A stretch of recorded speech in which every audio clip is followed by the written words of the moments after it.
Hi guys, this is Iryna Aronov, and I'm recording this video for you to talk about some support for you that you can give yourself, give your family during this time, quarantine.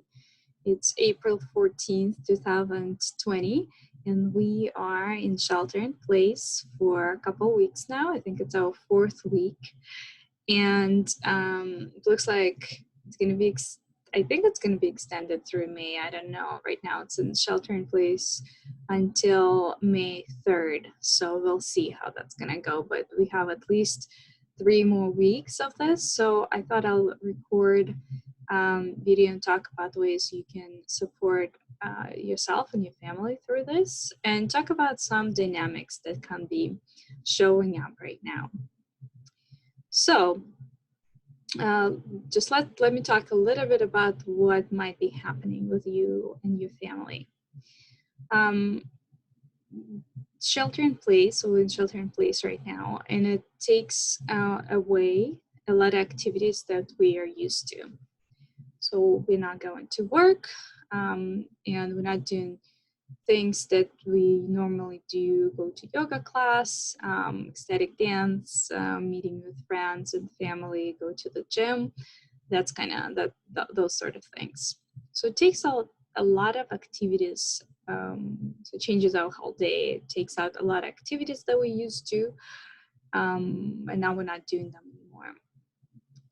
So what does it do to us and our families is that all the energy that we used to expand into all these activities are now not going there, and we are sort of all bubbling inside, right? We're not discharging that energy and that tension sometimes into all those areas. So all the tension that is there with our family, for example, or with ourselves is now more on the surface, is now more evident. If we have been experiencing some problems with our partner, it's now more evident because there's just a closer distance between us. We cannot go and talk, say, with our friends about it and discharge some of that tension between us. We have to face it in a way. So it's not surprising, and I think it's what I see is what's happening is that if there has been some trouble, some issues, they're more intense right now. It's coming up, and it's harder to avoid facing them because we don't have as many distractions, right? For a lot of us, work can be distraction and going away from family struggles, and now we cannot do that. So it's a good time to face your stuff, face your struggles, face issues that has been there before. It's not that they are created by the situation with the virus and quarantine in place, is that we are finally now looking at them. We are forced to see them.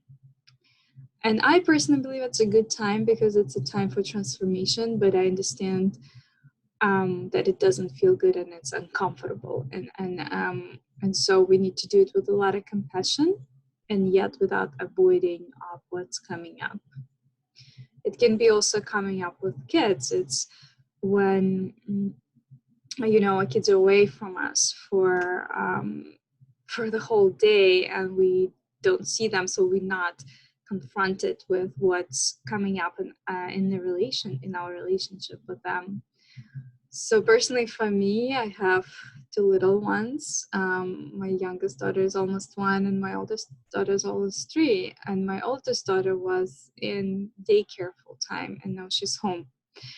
And trust me, both me and my husband are feeling a lot that has been triggered by our forced time together. Because parenting a toddler is very hard. Everybody who's had a toddler probably will agree, I think. It's just a lot of containing, like all the time when I didn't need to contain her emotions. I did need to create safe place for her to feel her emotions and just discharge them onto me, right?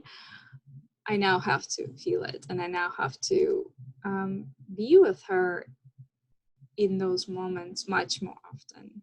And so that's bringing up a whole number of things for me and my husband that were not there before the shelter in place took place. And I have two choices. I can just not deal with it, right? I can suppress all my discomfort with her emotions, her intense emotions, that her need for me to contain them, or I can deal with it and see what's coming up and get help and really, really go through a transformation there. It's up to me. And the answer of what I'm going to choose is going to depend on my resources, what I can do, and on my abilities at this time. And so, which brings me to my next point. So I talked a little bit about what's happening, of how this lack of going to places, lack of ability to discharge your energy in a number of places can bring up tension and issues with your family members, especially if something has been already there. And now it's just going to be more intensified with your partner. If you haven't been happy with your partner, then now it's gonna, intensify so much more, because in closer proximities and close spaces without other people's interactions, you're gonna feel it much more. Yeah, so I talked about this process. Hope it makes sense to you. If it doesn't, if it's something's unclear, it doesn't make sense, let me know. Happy to talk more about that. I'm still practicing these videos, and I don't know how clear am I explaining or talking, so any kind of feedback is helpful for me. And now I'm gonna talk about what can you do with that, right? Stuff's coming up. You've been triggered. I wrote a little bit about how I've been more angry this first couple of weeks, because it's just, I didn't know what was happening. I was just feeling more like all this anger and annoyance. And so I'm going to talk about a couple things you can do and use myself as an example of how I've been dealing with this. So first thing is you, right? Before you connect to your partner or your kids, it's making sure you're in a place where you connected to yourself, so you can relate from a place from not from a place of connection and embodiment, versus reactive place where you just triggered and reacting to your partner and kids. And so here's where self-care, I don't like that term necessarily, but where I would rather say where your relationship with yourself becomes super, super important. Because this is the time where if this is the time where neglecting out yourself, if that's your pattern, is going to be really easy to do. You can find a million of excuses why you cannot take care of yourself in a way that was, possible for you before. And so it really, if you can, to the possibility if you can, I think it's really helpful for us to be in a place of compassion with ourselves, where we are okay with how we show up for ourselves and our family, in the sense that we lower our standards, maybe, and we show compassion to ourselves if it has been hard for us. So I know for me, I literally grieved a lot of things that I was able to do before and I'm not. And so first couple of weeks I was trying to get over that grief or avoid it or not look at it and be like, well, and I said to myself many things to minimize it, and I haven't realized that I was doing it. But later I was like, well, what's happening? I don't feel good, and I saw that I was minimizing my feelings and talking myself out of feeling them by saying, well, it's only a couple of weeks, so it's only a couple of months. Let's just, just why do you need to be down about this? Let's just go outside and enjoy the day, right? And this is the way to minimize your feelings, is when you say, well, don't feel that. Don't feel that. It's going to be okay, right? Which it will be, but you still need to feel all the feelings you're feeling right now and allow them to be present and see them and acknowledge them and say that I see you grieve. I see how hard it is for you not to be able to do things you were able to do, and it's hard. It's really hard. Let's hang out here in this place of um, hardship and suffering here for some time, and I'll be here with myself. And in this moment, something's just shifting for me. It's like I'm now no longer running away from myself, but just willing to be honest with myself and how I'm feeling.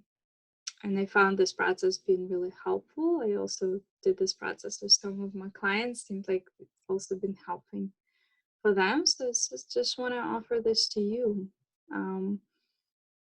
Really being honest with your feelings right now and not trying to minimize them and talking yourself out of them. It's really just acknowledging that this is how I'm feeling and that's okay, without judging them or feeling like you're a bad person. Another feeling I have been feeling is just annoyance at how much time I need to dedicate to mothering right now, and it's that I'm not okay with that, or that I haven't signed up for it. I thought that I'm gonna have help, and now I don't have help, and it's just been like so frustrated with this. I'm just like and then I would feel like a bad mom, and sometimes I just I just want like kids to be away and don't talk to me, and maybe I'll put something on for my older daughter to have 20 minutes of peace. And it's so easy to slip into self-judgment and say, wow, you're such a bad mom for doing this. And then again, that's where, again, I say, okay, well, thank you very much for your opinions of self-judgment. I'm not going there. I'm choosing to come back to a place of compassion where I recognize that this is hard for me right now, and maybe cry, give myself a hug, or ask my husband for a hug and be like,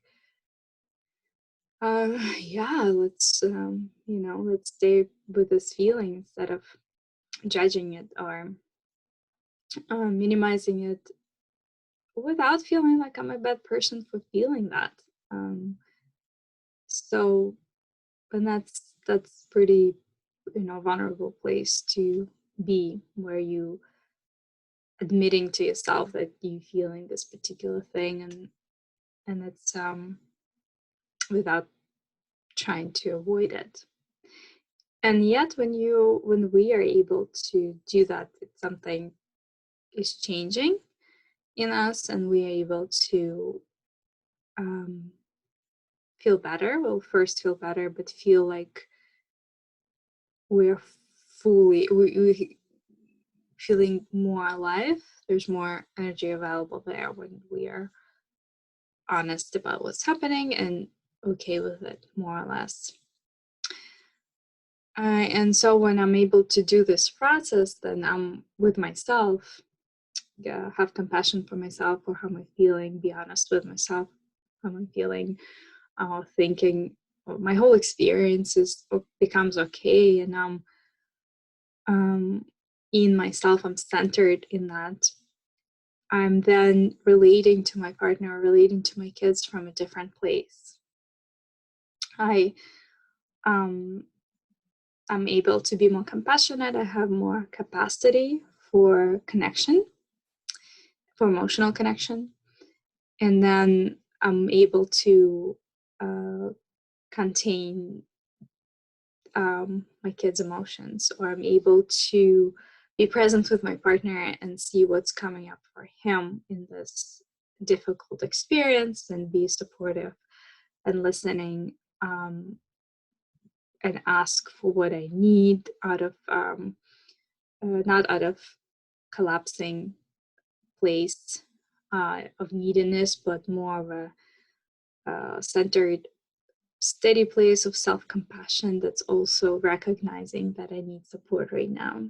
It's a different way to ask for support versus like not asking at all, or asking for a place where I feel like I'm gonna die without his support. So so that's basically what I wanted to share with you, is that the really number one tool for me during this shelter in place process has been self-compassion, has been returning to the place where I'm able to be honest with my feelings, even if they are scary or shameful, or what what I might consider shameful, or um, anything. It's just that, just recognizing where you are and seeing it and being okay with it has been really transformative for me. And again, it's a time for transformation. This time can be used for transformation. I really, really believe that, and I have experienced that. I have been experienced, a lot of transformations in the last couple of weeks, and I hope you have been as well, or I hope that things have come up for you that you were able to transform. And if not yet, it's a good time to ask for support, ask for help. I'm in a number of professional healers groups, and there has been increasing demand for our services, and definitely people are available, and mostly virtually, but it's a good time to attend to your needs, and attend to what's coming up, and ask for support, ask for help, and it's available for your service, your transformation.